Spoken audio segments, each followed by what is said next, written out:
This is Theory of Change. I'm Matthew Sheffield. Thanks for joining me for another episode.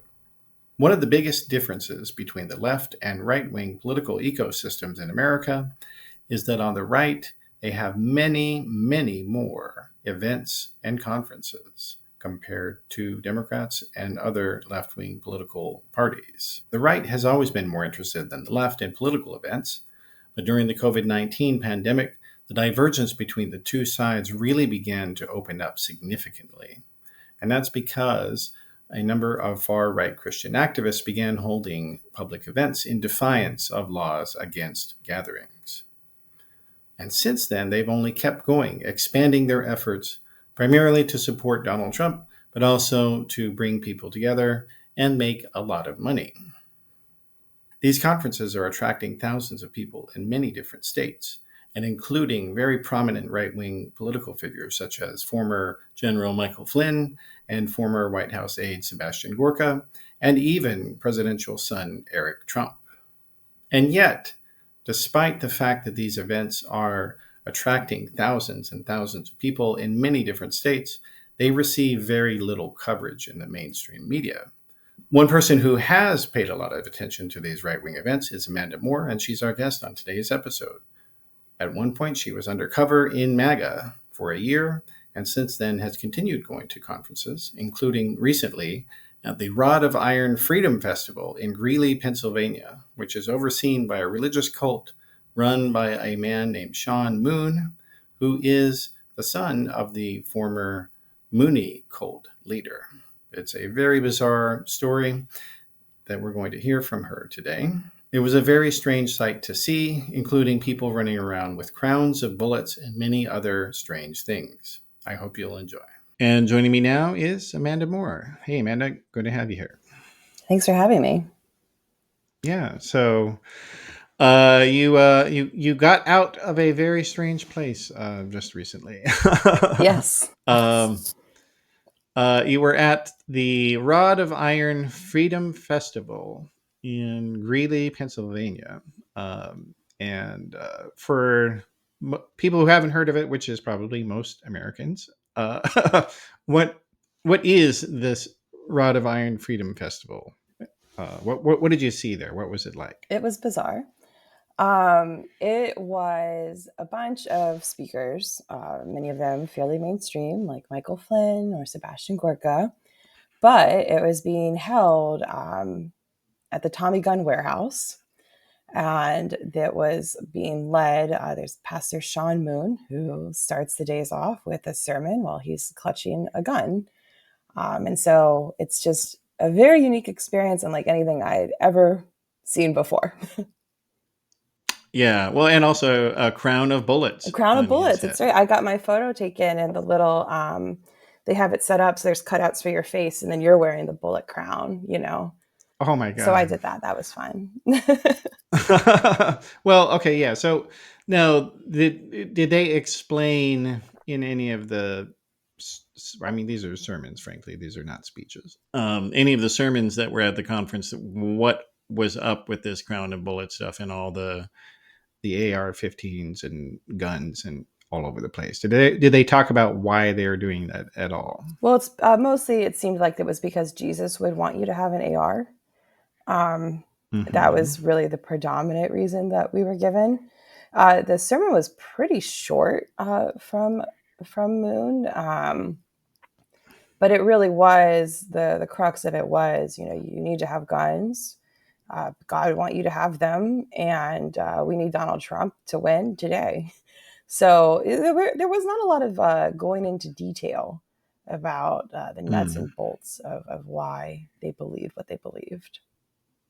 Mm-hmm. Well, now these people who were there, like, how much of this was a mix of, like members of Sean Moon's cult and just like regular Republicans who have no affiliation with him? So I think it's like a fairly strong mix. I mean, you can tell some of the people who are in the cult, they're all together, like all that stuff. But you can also tell there's people that just live in the area that are coming out. They advertise pretty heavily. So, if you're staying 20 minutes away, 30 minutes away, you still see advertisements everywhere. And it's a free festival.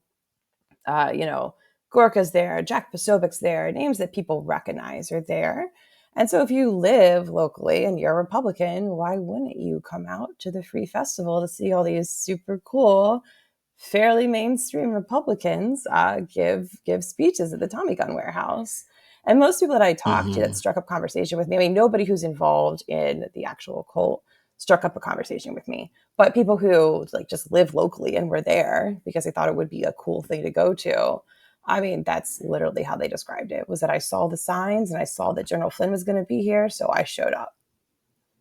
Yeah. When it is just, incredible. And we'll get into this later in the conversation, but this is one of at least 100 right-wing festivals that happen every year across the country. And there's like maybe one left-wing festival that isn't. I mean, it is just like incredible how much the right is good at creating this sort of ecosystem for political activists and journalists, and I mean, well, whatever they call themselves, content creators, that they just make it so easy to earn a living doing what they're doing, promoting their message. And I mean, it's just astonishing.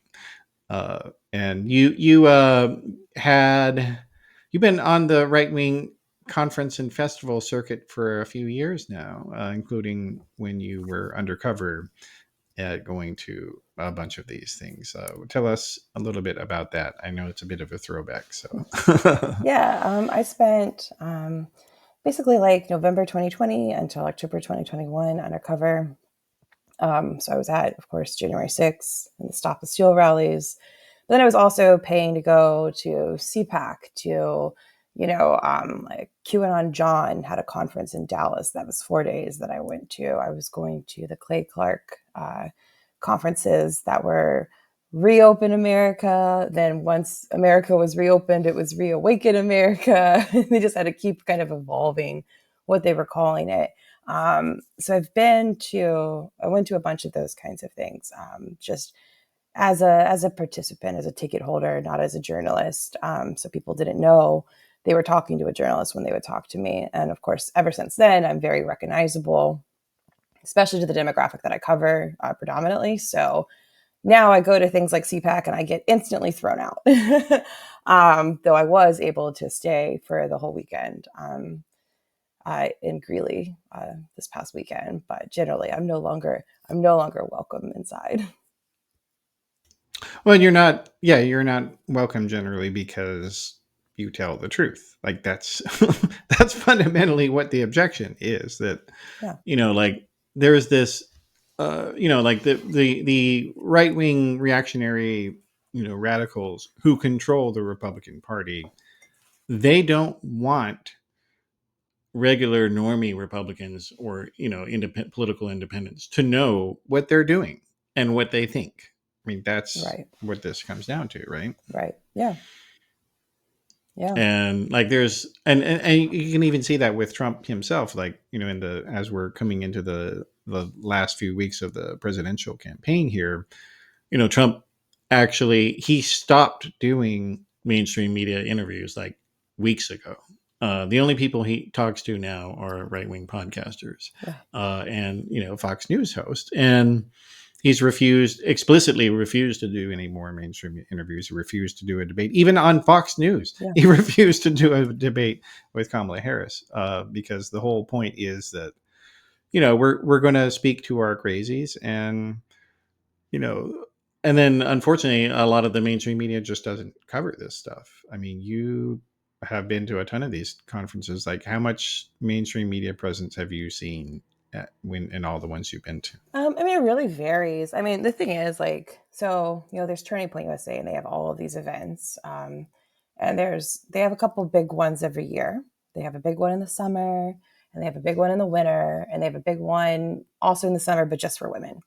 And I'm not allowed in, but they're pretty well covered. I mean, there's a lot of press at them.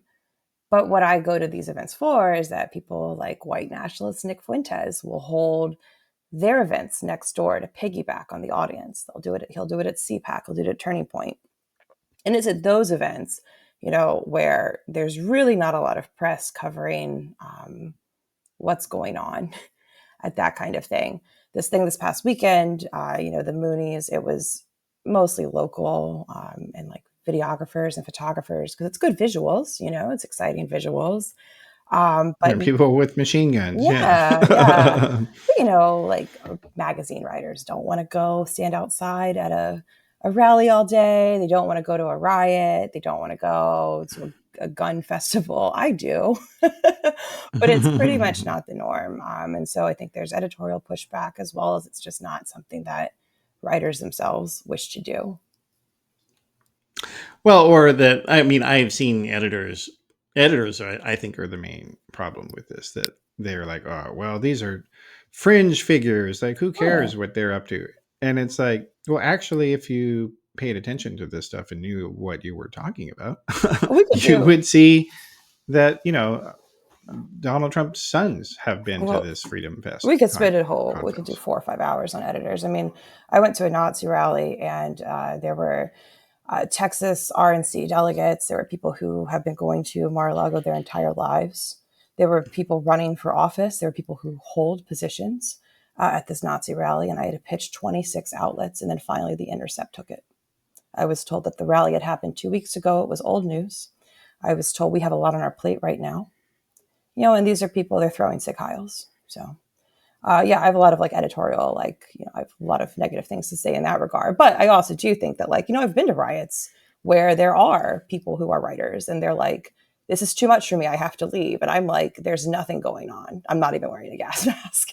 So I think it's a little bit of, once you actually have somebody willing to go, willing to assign it, there's still it's kind of it's got to be, I think, in some ways a passion project because it's hard to cover this without having a vast amount of knowledge about it. And that really requires a specialized, specific beat. And if you don't love it, you're going to do a shitty job, I think. Yeah. And it's also, I think that a lot of political journalism, especially mainstream media journalism, about politics it's based on an antiquated model that, in their opinion, the people that you cover are the political party people. So the candidates themselves and, the party consultants. And that's it. Like nothing else is real. And it's like, that's literally not how the right wing, political ecosystem works. That it is the opposite way, that right wing media is kind of the boss of Republicans, and it's both the it is their megaphone, but it also does tell them what to do at the same time. And these activists who go to these conferences, they're the ones who set the agenda. It's not the people in DC. Like Mike Johnson is a figurehead. I mean, Donald Trump even is a figurehead. He doesn't know anything about politics, doesn't give a shit about policy. But what he does is that he knows that he has certain people who are very strong supporters, and if they want something, he's going to try to give it to them because they support him.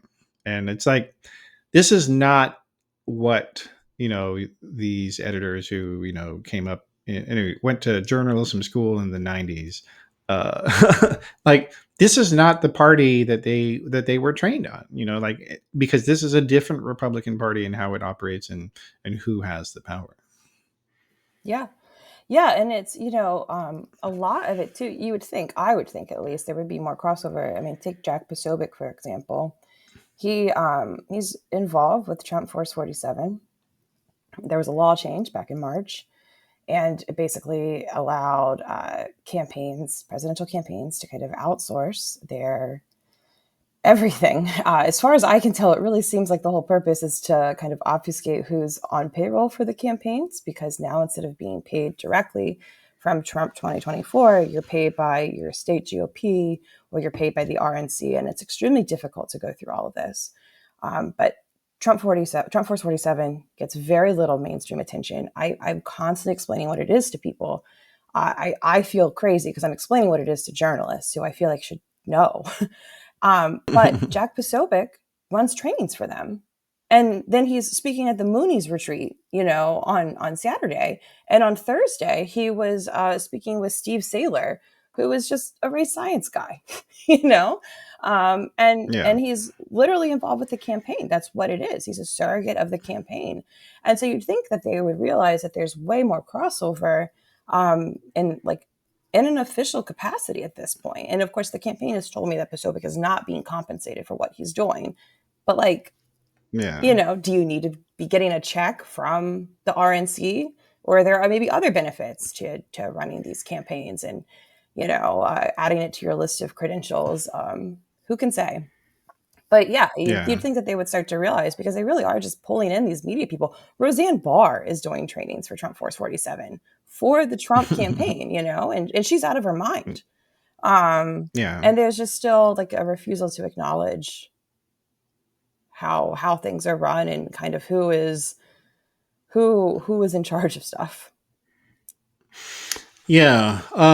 Well, and it's like, and again, they do have this mentality that these are just fringe figures, and it's like, Jack Posobiec and Nick Fuentes and all these other literal Nazis.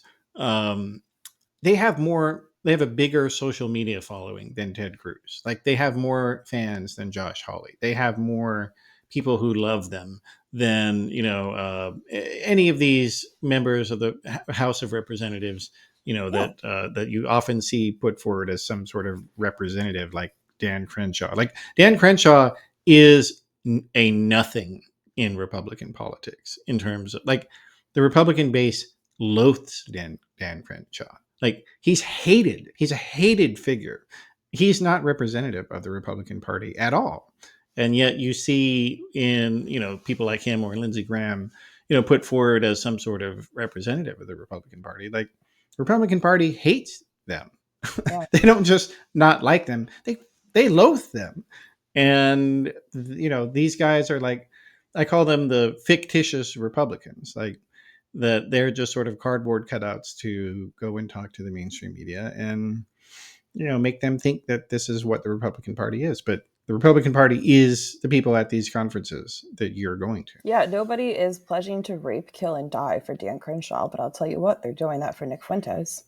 So, but and like Sean Moon, the cult leader who was running the conference that you went to this past weekend, that he was a huge had a huge role in January 6th, and he worked very closely with Doug Mastriano, who was the Republican nominee for governor. So, like, again, these are not fringe figures. These are people who are integral to the Republican Party and how it runs and who is picked as their candidates. And one of the speakers, I mean, the first night of the conference was technically just Saturday, Sunday, but Friday night was the screening of Flynn's movie. So obviously General Flynn was there. And so was Ivan Ranklin, who ran the Q&A with him, because they're touring the country with this movie. And the next day, Ivan was a speaker. And Ivan is the person who came up with the Pence card. He's the person who was like, I actually think that Mike Pence can stop, the election. Mike Pence can be the one. If Mike Pence has the courage, that's Ivan Ranklin. And he's there as a speaker, and they were bragging about how they were involved in January 6th and how they were sending people down for January 6th. It's not, and this is being live streamed. I'm there to cover the atmosphere and the stuff that, you can get the speakers to say, like, when they're not on the stage. But the stuff that's being said on the stage is, they're proud of it. They're sending it out. They're hoping that you watch it. Yeah. Well, and there's another difficulty, to go back to one thing you said earlier, which is that for the press, that, the knowledge that you have to have. So not only are there, 1,000 different figures who are constantly moving around and paying each other, it's also that they have these very bizarre doctrines and beliefs, and like you actually really have to pay attention to them to know what they're talking about. So, like, like Sean Moon, I mean, as famously is, of course, the son of the founder of the Mooney cult, Sun Myung Moon, and he and his brothers have this. They've got multiple different branches of the Mooney cult now, and in Sean's case, I mean, it is just absurd. Like, this is a group that markets itself to hardcore Christians, which also believes that Sean Moon is Jesus. Like they're not Christians by any conventional sense. But you never hear that about them. And like I'm sure if any of these regular Republicans from northeastern Pennsylvania, they probably didn't know that Sean Moon thinks he's Jesus. No chance. I mean, the people that I talked to, literally, I could have been, like, I talked to some people in town who were like, "Oh, you're here for the thing with the Moonies," and they knew, but like they weren't at the conference. Like people who were there were largely like completely unaware of like whatever they were told, whatever Sean Moon said on stage would probably have been the extent of their knowledge of where they were and why they were there. Yeah. And it was pretty limited information that you were given. So yeah, they have no idea. And the thing is that everybody's really nice.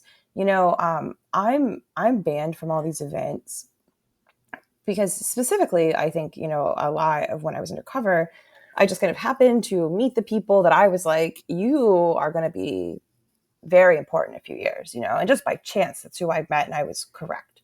And so I kind of have a lot of dirt on people who are trying to be more mainstream now.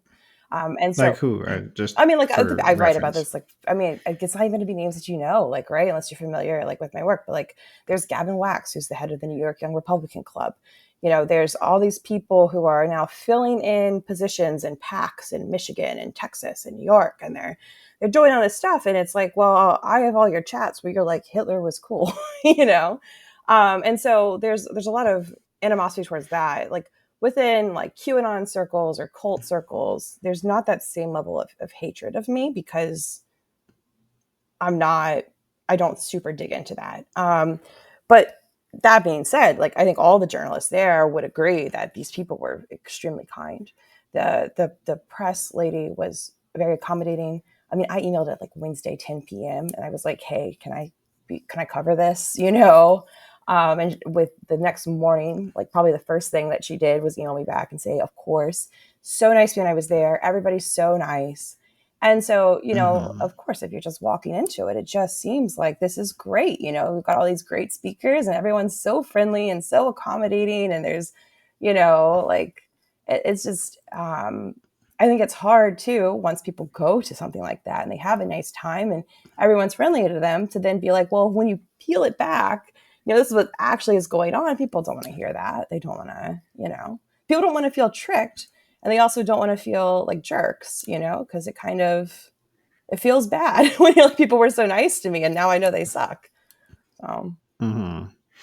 Well, yeah, I maybe there's some of that, and I mean, it is, yeah, but the doctrines though are just so obscure and particular. I mean, like when you were going to, so you went to the Yeah. Reawaken America conference, which Eric Trump spoke at many of their particular rallies, and again, so like these are not fringe figures in the Republican Party. This is the Republican mainstream. Like, why would Eric Trump speak at something that was, his family, and even Donald Trump? Didn't he at one point actually go to one of these rallies at one point, or phone it in, or something like that? Maybe, I don't know. It would have been after I was going to them. I'm banned from them, so I'm not familiar Okay. at this point. But I mean, it does. I mean, at the end of the day, like Michael Flynn is a mainstream Republican figure. I mean, Michael Flynn is an ally of Yeah. Donald Trump, and like that's very factual. And like to debate it is like asinine.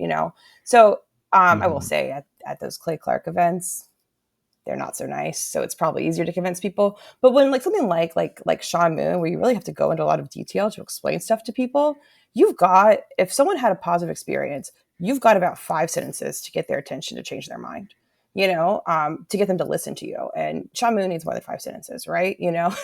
So I think it just gets so, I don't know, so complicated. But yeah, I mean, I can't imagine a world in which somebody could make a reasonable argument that Michael Flynn is not part of the mainstream Republican The Party. Republican me. Yeah, and Sebastian Yeah. Gorka. I mean, like Sebastian Gorka is like famous. He's had a show like as long as I've been alive.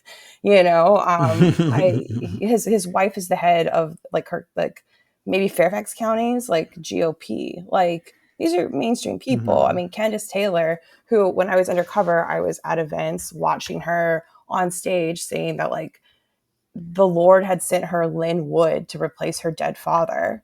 and she was Oh, all wow. about guns, God, and babies. She's like the chair of the Georgia GOP or something now. I mean, it's like, Oh, and she was the lieutenant governor nominee yeah, of the Republican well, Party in yeah, Georgia. she was like running at the time. She was like saying this stuff. Or, But yeah, yeah, not the nominee. She was in the yeah, primary. yeah. So I mean, yeah, these people are extremely like mainstream. Jack Posobiec, like I said, is working with the campaign. I mean, it's I don't know how, like, CPAC is republicanism. That's what it is. Yeah. Well, and yeah, and I think also that there is a normalcy bias that a lot of people in the center to left have. Like that it's like you don't want to think that you share a country with people who are completely insane, who are religious zealots who talk about dying for Jesus every single day, and who fantasize about being killed or killing others. Like these are core to who they are, and these people have significant power in the Republican Party. And like it is horrifying. I mean, like I won't lie, like sometimes when people ask me what do I do for my job, I say I stare into an abyss and tell people what's coming out. um and a lot of people don't want to hear that. I There is, especially I think in mainstream journalism, there's this fantasy that many of them still have, that the Republican Party, is just going to go back to the way it was if Trump loses. Things will go back to Mitt Romney, and this whole Trump, and we'll forget this whole long national nightmare will be over. And it's just as delusional and removed from reality as Sean Moon stuff, I think. Yeah, I've thought, okay, well, if Trump outright wins, I can go on vacation until January. And if Trump loses, I will just never go on a vacation again, because it's going to be, I mean, it's like you've got people out hunting FEMA. I mean, it's not going away. These people are not going to just disappear. And Yeah. there's a very clear path. A lot of these conferences, what they're leading up to is they want to recreate and capture the magic of January 6th. If you're in to Trump and overthrowing the government, January 6th was cool as hell. I mean, everyone I've ever talked to who was there, who's not a journalist, says it was one of the best days of their lives. Every journalist I know who covers this stuff and missed it regrets it with like the full like force of the world. It is something. People who are in prison say this. Prison for January 6th say it was one of the best days of their lives. And they want to chase that high. They want to have that again. And that's all Yeah. these conferences are really like, that's what it's leading up to. It's leading up to, the next January 6th won't be January 6th. It's not going to be a bunch of boomers like, walking down to the Capitol or whatever. It's going to be much more calculated. It's going to be, these convoluted legal plans and voter suppression and all of this other stuff. But that is what they are building up to. And so, even if Trump loses in a landslide, it doesn't matter. They're not going to No. go away. No, they aren't. And yeah, it's just this fantasy of the moderate left conservative mainstream media types. It is a delusion. And yeah, so but like and there are so many of these events that are happening now that um like not only are they making lots of money for the activists and the content creators, they're also firing up the people who are going to them. I mean, like that's a huge thing because in their, I mean, the hardcore MAGA extremist reactionaries, they're probably like maybe 15% of America. And so if you have this mentality and this is all you think about every single day, you're kind of alone, generally speaking, unless you live in the deep south or something. But generally speaking, you don't have people in your life that you can talk about your fantasies of killing Nancy Pelosi. And so that's what that's these conferences really do bring these people out and keep them energized and allow them to network and make friends. And I mean, like people were getting dates out of these QAnon conferences, right? They were dating each other and hooking up, right? Yeah. Yeah. I mean, it's, it's like camp. It's fun. And during the pandemic, it was a lot of, everything else is closed, but, this is completely open. But now it really is just like, it's just fun to be around people who, think what you're thinking or whatever. But it's a complete social movement. And I think that was actually really interesting about this past weekend is that usually there's not activities, right? So you got to go down to the range and like shoot ARs, and that was pretty cool. But usually you're just stuck listening to all the speeches. But now there's like a fun component on top of it. Usually there's not that. The activity is like you go to the bar or something when it's over. So that I was, saw they had a kid stuff there too. yeah, there Also, was a petting zoo.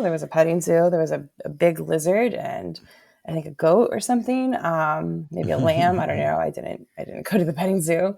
But yeah, there's, just fun activities. I think they were painting pumpkins and stuff like that. So, usually that's not the case. Yeah.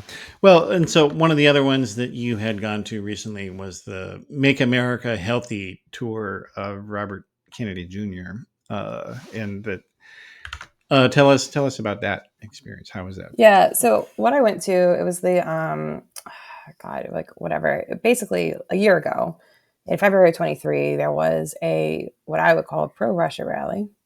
That was an anti-war rally. It was called Rage Against the War Machine. So the organizers of that wanted to recreate that magic. The first time they tried to do it, funding didn't work out, so they couldn't do it on the 1 year anniversary. Then they did it like the end of September. They had Saturday was the Rage Against the War Machine 2.0, and Sunday was Make America Healthy Again with RFK Junior, and it was awful. I mean, first, no one showed up to the war rally on Saturday. There was like a couple dozen people there. Literally, that's it.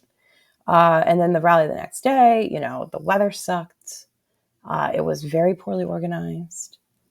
People, I think, were frustrated with how poorly organized it was. But it was supposed to be, we're nonpartisan. We both sides. But then everybody's going to be up there and saying, if you don't vote for Donald Trump, this country is going to be over forever. Tulsi Gabbard was a speaker. You had, of course, she has fully endorsed Trump and is very proud of it. Russell Brand, who has been credibly accused of assault and rape, he was there. He told us, he's found God, and magically, right after all these accusations came out, he found God, and he decided that Donald Trump was the way forward. Also, Jesus. And also, he's still a socialist and left winger. Oh yeah, He also totally. says that too. Totally, yeah. And you had Matt Taibbi there, who used to work for Rolling Stone like years ago, and so we're completely nonpartisan. We represent both sides, and both sides say you have to vote for Donald Trump. um, yeah, and it is well, and I'm interested to hear though of the people that were there, the attendees. Like so. I mean, were these people who were just standard issue Republicans who were showing up for this, or were they, kind of, I don't know, woo woo hippies who are mad that Democrats, actually support science? Or like, well, who were these people? I would imagine a mix of both. I mean, like it was. That's the thing is there's no target. So the first rally, like last year, had this problem where everybody had a different reason for not wanting to support Ukraine. Some of those reasons included being funded by the Kremlin. Literally, there was somebody there who worked for Sputnik who was a speaker. Some of those reasons included dating Miss Russia. So like a wide variety of reasons. Some, included like literally just Nazi stuff. And nobody wanted to offend anybody or step on toes or, hurt the alliance. And so you got this really fractured kind of set of speeches. And it was worse this year, I think, that rally of all these people talking and everybody has, first, they've got a grift that they're trying to push. Every single person, you've got people selling stuff. They've got supplements. They've got DVDs. They've got T-shirts. They've got, school programs. They've got whatever. And so you've got that going on. And then they also have nothing in common. So I was there for a set of speakers, including Jack Posobiec and Jimmy Dore, who is a failed comedian turned podcaster who used to be on the left and is now just like, on the right. And so I got frustrated because he's a big name, and they announced him and he didn't come out. And so I like yelling out, like, where's Jimmy Dore? Does anybody know where Jimmy Dore is? And other attendees are like, where the hell is Jimmy Dore? Like, no one got mad at me for heckling. They're like, I don't know who the hell this is on stage. Like, I'm here for Jimmy Dore. You've got some woman on stage yelling about MSG and Doritos, and no one gives a shit. That's not what they're here for. And so I don't think that I think people in the audience were there for a variety of reasons tied exclusively to the speakers that they came to see. And so, that was part of why it seemed like such a failure, is that there wasn't a demographic for it in a very specific way. The only unifying thread was like, I'm going to vote for Donald Trump. That was really it. So whether your background is that you've already voted for Trump twice, or whether your background is that you were all in with RFK and you trust him, so now you're going to vote for Trump because he said to, or, you just really liked forgetting Sarah Marshall or something, and you wanted to see Russell Brand, like it was just so fragmented. There wasn't, and it was, the rally was really like clearly composed to be like, it's okay to walk away from the left and to the right. You had Brendan Strzok, who was there, who literally runs the Walk Away campaign. You had Matt Taibbi, Jimmy Dore, all of these people who were on the left and who are now on the right. But it didn't even really, I don't think they did a good job kind of making that feel welcoming. Even Brendan Strzok, when he got on stage, he said, I don't usually talk to, mixed crowds. I usually only talk at MAGA events. And it's like, and it's like, why would you give away the game like that? It's very. You've just admitted your whole thing is fake. Right, exactly. So, I think that, I think people came for the names they wanted to see, and then they were just kind of stuck along for the ride with a bunch of stuff that they didn't care about. One of the other kind of unifying aspects of these, post-left figures, I think we can call them, whereas they sometimes call themselves, that is that Russia loves them. And, it was recently exposed by the, various, it was recently exposed by federal prosecutors that, Russia was literally paying several of these allegedly post-left, but we're still on the left, but we're just so in love with Trump and Republicans, but we're still on the left. That Russia was paying them. I mean, like it is. I don't know. Like I feel like the shockwave of that still hasn't fully set in. That these people are largely Russians or they're dupes. Well, Dave Rubin, who is one of those people who walked away from the left, he was at the RFK rally. And so was Tim Pool, and neither one of them were announced speakers. I don't think Tim Pool ever spoke. Dave Rubin, I was not there for the pre-show because it was already like a 9.5-hour day, but he came on early, a couple hours before it started, I think, and like said a couple of words. But yeah, you see a lot of that crossover in all of these events. Yeah, and it's interesting. Like it's like these. So there's this gigantic, multi-billion-dollar right-wing media and activism behemoth that exists that is almost nothing, no counterpart to that on the left. But then also they've got so much money. They're also creating this separate little smaller machine designed to gaslight leftists. I mean, even on Twitter, like there are some of them that call themselves MAGA communists, and like that are really trying to tell uninformed, low information, left wing, probably college students and young people that well, actually, Donald Trump really is. He likes socialism, and if you want to have a socialist revolution, supporting Donald Trump is the way to do that.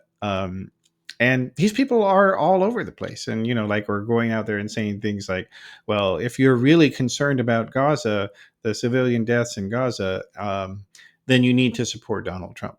And it's like they never bother to answer the question of, well, why are you supporting Benjamin Netanyahu's preferred candidate? Why would that help Gaza in any way? Like they didn't even address that. It is incredible the gaslighting that they can pull off. That RFK rally at the day before, at the Rage Against the War Machine 2.0, people did mention Israel, and often in very anti-Semitic ways that were jaw-dropping.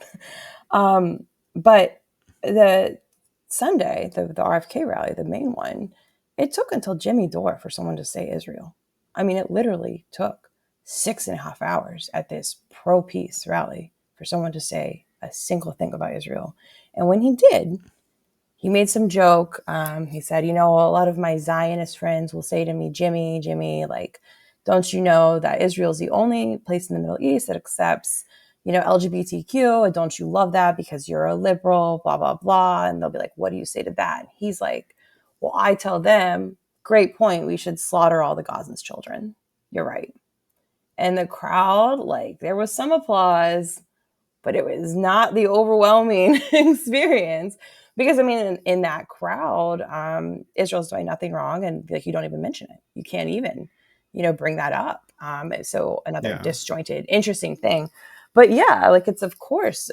I mean, who Jerusalem? He put the embassy in Jerusalem. I mean, Donald Trump is not a friend to Palestine. He's not a friend to Gazan children. Like that's crazy. And they just gloss right on over it. Mm-hmm. Yeah. Well, and okay. So, but I guess maybe another unifying theory was their belief in conspiracy theories generally, but maybe they all had a different one that they believed. I mean, was that what it was the difference? Yeah. Everybody has their own thing. They've got their own stuff. And so, in general, I think the RFK rally was really interesting too, especially on the Israel thing, just because usually that walk away from the left thing, it caters to people through that Israel Palestine door right now. Like that is really the pull, I think. And that rally didn't even bother with it. Obviously because RFK is a supporter of Israel. But the general conspiracies, I mean, really, they were all over the place. Everyone's got their own little pet conspiracy with absolutely no cohesion. So it was such a disaster, such a bad rally.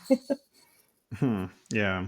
Well, and somebody who puts on much more organized and cohesive rallies is Charlie Kirk and his Turning Point Empire, which has an annual budget of, combined with all the different groups, of over $100 million a year, with no left-wing counterpart at all. And you've been to one of his rallies, which I think he's doing like maybe 30 a year, but you've been to one of them. Which one was that? In July of 2021, I went to the Turning Point USA Student Action Summit in Tampa. And so every summer there's a Student Action Summit, and every winter there's America Fest. And those are like the two big ones that he has. I have a lifetime ban from all Turning Point USA and Turning Point Action events. So earlier this year, I did go to Turning Point USA. I went to Detroit while it was there, but I didn't have access to inside because I'm banned. But they support free speech, remember? Yeah, they support free speech as long as it's not from Amanda. So and in this December, I will be flying out to Phoenix, Arizona, and I will be sitting in the lobby of the hotel across the street from Turning Point USA's America Fest, which I will also not be allowed into. So I, kind of like, you could say like a groupie, I guess, that some of them say that I'm a groupie. They make fun of me that way, but it's true. I do go and sit in the hotel across the street from them. Though I've only been allowed inside once. Okay. Well, the one time that you were allowed in, which is obviously the reason you got banned. Like, what did you see and report out of there? That is not why I got banned. I got banned because a bunch of Okay. Tyler's friends, Tyler, the COO of Turning Point Action, are guys I knew undercover. So they're basically like, what Turning Point is doing is they are taking people who have in the past said things very positive about Hitler, for instance, or very positive about Nick Fuentes, and they are helping kind of whitewash these people's reputations. And so they are saying, I mean, it looks from the outside, what it looks like is it's kind of like put the Hitler stuff behind you, make the optics a little better. We'll give you a position and, here we go, spit you out. And I guess there's a world in which Turning Point is doing this by accident, but they've done it enough times with people that I have seen who used to love Hitler and who are now deeply involved in Turning Point that I do question if maybe it is an accident or not. And so I think there's a little animosity with me there. When I was there, it was like being at a concert. Okay, you've got all of the lights flashing, you've got all of the loud music. You've got James O'Keefe, who's now disgraced James O'Keefe, very sad, coming out in his heyday. He's wearing his bulletproof vest and he's all like, the crowd's going wild. People are like, oh, you're so brave. I love you so much. And it's like 2 p.m.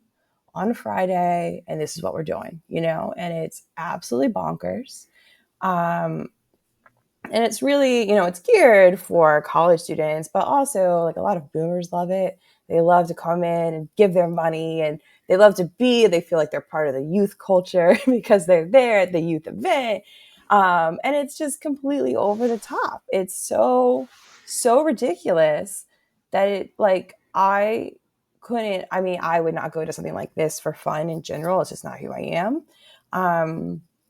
But if I was really into democratic politics and I really wanted to go to stuff and I went to something and it was presented in such a goofy manner to me, I wouldn't be able to take it seriously, but the demographic is 20-year-olds and not me. So it seems to work. Well, what was the breakdown, like a percentage of older people versus actual students? I don't know. I mean, it's I would say So, it's a lot. So they subsidize students going, right? So obviously students are broke. So they will give you a stipend to go. The younger you are, the higher your stipend is. And so that kind of helps like get people in the seats. And then it's like a way for you to escape being at home with your parents during the summer. You get to go on a little vacation. People are hooking up, people are drinking, they're having a good time. They're like 21 years old. They're doing what 21-year-olds do. And then you'll have like a bunch of older people that come in. I don't really know what the exact demographic breakdown would be, but they also have like VIP events, and those will be, the ticket will be $50 for a student, but maybe like $500 for an adult or something. And so that kind of also filters how many people are willing to pay all that money to get in. yeah. Well, and another thing that they often say at these events is, like they're uh, really heavily pushing now to tell the younger people who go, you need to have children. You need to have children, get married, have children, get married. Like it is like a drumbeat now from these conferences at Charlie Kirk's in particular. Yeah, even in 2021 when I was at that one, Lauren Boebert was up on stage talking about how all the girls needed to like have babies immediately or whatever. And it's like, lady, you're like a congresswoman. You have a job. And you're up here acting like you're a trad wife, but you have a job. And it just very bizarre to hear a woman who is an active, like current, sitting national politician, pretend like I just all women should just have babies right away. Girls, the most important thing you can do in this room, the most important thing any girl in this room can do is have a baby. And it's like, you are a fucking congresswoman. So, it's been constant, a drumbeat. It's very gross, I think. Well, and yeah, definitely very hypocritical.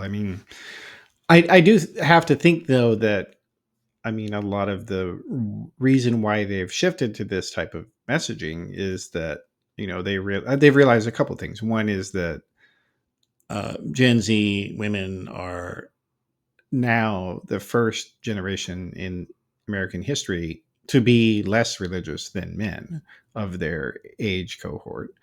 And so basically the goal is to get them pregnant and married as soon as possible, and going to these brainwashing churches to keep them in basically mental chains, if you will. And because otherwise, once they can see what's available to them, they won't choose to to Right. worship Charlie Kirk or any of these Right. other people. Yeah. Completely. If you can keep them busy, and distracted. And, if you've got a kid at 20, you're going to be, you're not going to really care about politics. You're not going to have time to even think about voting, honestly. Like, it's just going to be a lot. And that's better. That's better for them. It is, yeah. So to talk about the sort of Charlie Kirk versus Nick Fuentes thing, which you were touching on earlier. So, and one of the more interesting dynamics, with this sort of rivalry between Charlie Kirk and Nick Fuentes is that, Nick Fuentes, he actually probably represents the Republican young activist more than Charlie Kirk does. Like, I remember, you can just go through Charlie Kirk's Twitter, and like, the guy has almost no engagement. People don't actually really like Charlie Kirk in the Republican movement. They really don't. And like, I remember that was why he hired Candace Owens, because people actually liked her and they wanted to see what she said, and they would, engage with her content a lot more. And of course, now she's a black Nazi. But like, that's what I'm saying. Like, Charlie Kirk, and I wrote about this in 2019. I said that Charlie Kirk's organization is being, sort of attacked by Nick Fuentes, and Nick Fuentes and his mentality is going to win. And Nick Fuentes has said that correctly, that he has won. And you just keep seeing this. Like, Charlie Kirk, right? He fought at first to keep the Nazis out, and now he's tried to embrace and extend, I guess. Is that the right word for it, or what do you think? Yeah, so when I was at AFPAC, which is Nick's event outside of Turning Point in June this year in Detroit, of course, I reach out for comments at Turning Point, and there's nothing. They don't say anything. You've got a Nazi rally happening in front of your venue. Basically, the venue that Nick was supposed to have AFPAC at failed when they realized who he was. They said, we don't host political events at all. We certainly wouldn't host a Nazi rally. We were going to start. That wouldn't be the first one. And so outside, you've got Kobo, or whatever the convention center in Detroit is called now. You've got, Trump inside Kobo speaking, Alex Jones inside speaking. And then outside across the street, you've got Nick on top of a hotel roof talking down to everybody, and you've just got like a sea of people. They're not wearing masks. They don't give a shit. They're not worried. There was a time where stopping and standing slack-jawed, staring up at Nick Fuentes in front of Turning Point would have gotten you removed from Turning Point USA, and it didn't get anybody removed. And one of the things I wrote about in The Intercept was that palling around with Nick all day was a guy named Alec Beaton. Alec Beaton is the youth chair for St. Clair County, Michigan's GOP. He's also the former president of his college's Turning Point chapter, which he founded. He's no longer the president because I think he's graduated. And he's inside with Nick. He's got his badge on. His face is completely... He goes on Nick's streaming platform. Turning Point didn't care. They didn't give a shit. They didn't kick him out. They didn't kick out Jake Shields. They didn't kick out any of the people that were in Nick's circle. They didn't kick out me. They took away my press credentials. They accidentally gave them to me and then took them away like a day later. But, and then Nick had a VIP event. It was inside, and I sat out front of it, and I waited for people to walk out. And when they did, I knew who I was looking for. And when I had those names, that's what went in that article. And Turning Point didn't give a shit either. There were people who were like guests of AFPAC, a VIP guest of AFPAC, whose company, whose 501c3 is a vendor at Turning Point almost every conference. They didn't care. Something you can look at, you're talking about 2019, the Groyper War. There's a specific moment where Rob Smith, who's a black, gay, conservative commentator, is there, and you've got someone that comes up and says, how does anal sex help us win the culture war? And Charlie is like obviously offended, but he doesn't really know how to handle it. And he's like, I'm going to let the gay man deal with this. But I wouldn't say he like strongly has Rob's back, but he has his back in probably the best capacity that Charlie Kirk is capable of doing. And he says at the end, when Rob has answered, Charlie's like, we're not dealing with this. We're not putting up with this here. That's not what this is. And he like does lay down like the law to some degree. And fast forward to December 2023, and that same guy who was at AFPAC as a VIP guest, Mark Avano, whose organization, Republicans for National Renewal, is a vendor at Turning Point events. They have a party across the street from Turning Point. They invite Rob Smith as a featured guest. And when he gets there, they surround him and they call him slurs and make fun of him for being gay. And then that's that. And when news outlets across the country reach out to Charlie Kirk, he says, well, you know what? That wasn't an official Turning Point event. I have no comment. Now, Rob Smith used to be your friend, Charlie. What happened here? And the answer is groypers won. Nick says it all the time. He says he'll share stuff from Charlie. He'll share stuff from Matt Walsh. And he'll say, Charlottesville won. Groypers won. And he's right. They did. They won this demographic. It's that like active, passionate, sub 30 male demographic within Republican politics. You know, there are certainly people who are like 25 and are going to vote Republican because that's what their parents did. That's what they've always done. But the ones who were like, I need to go to everything. I love this shit. I'm obsessed with it. Like it's that demographic that's winning, this like far right battle. So yeah. And I actually have a piece coming out fairly soon about even more of this like engagement between Nick's group and Turning Point and his like takeover.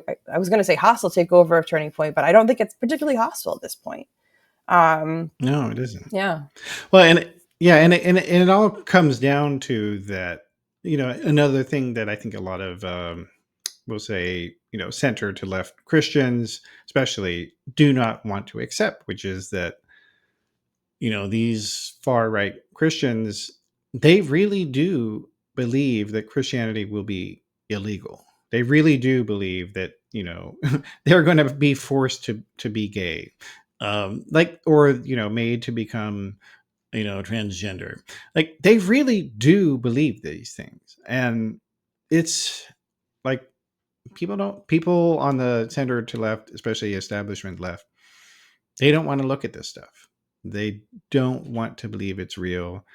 But you're absolutely right. Like, Turning Point USA is kind of it is the place where all future Republican politicians will come out of.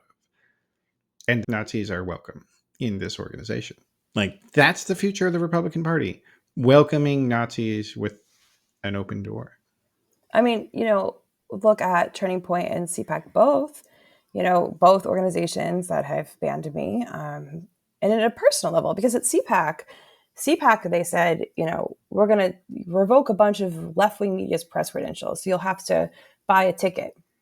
So when my press credentials got revoked, I bought a ticket like a bunch of other people did. And only I got kicked out. Everyone else is allowed to stay. I got removed almost immediately. Who's allowed to stay? Well, there's Ryan Sanchez, and he Hitler saluted on me in the lobby at CPAC. He also got kicked out of the United States Marine Corps for being too much of a Nazi, which is like really difficult to do. Okay. It's really hard to get kicked out of the Marine Corps for being too much of a Nazi, but he did it. He did it. And he's welcome at CPAC.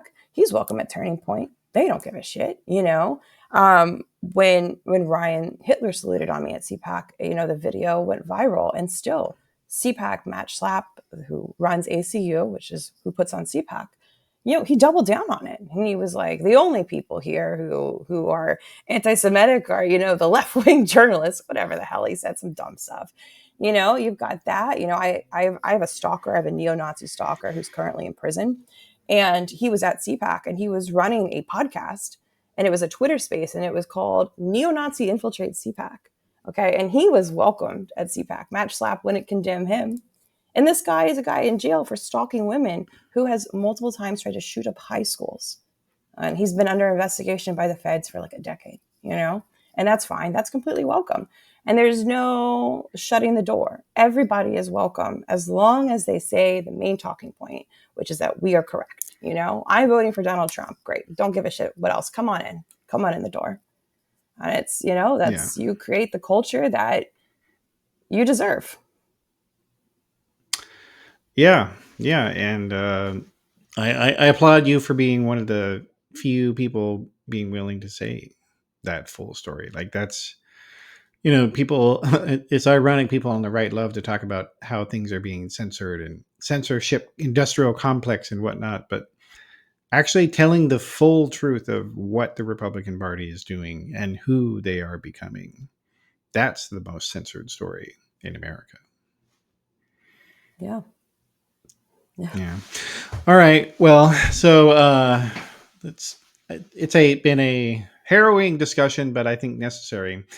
So for people who want to keep up with your stuff, Amanda, what are your recommendations for them? I'm on all social media platforms as No Turtle Soup 17.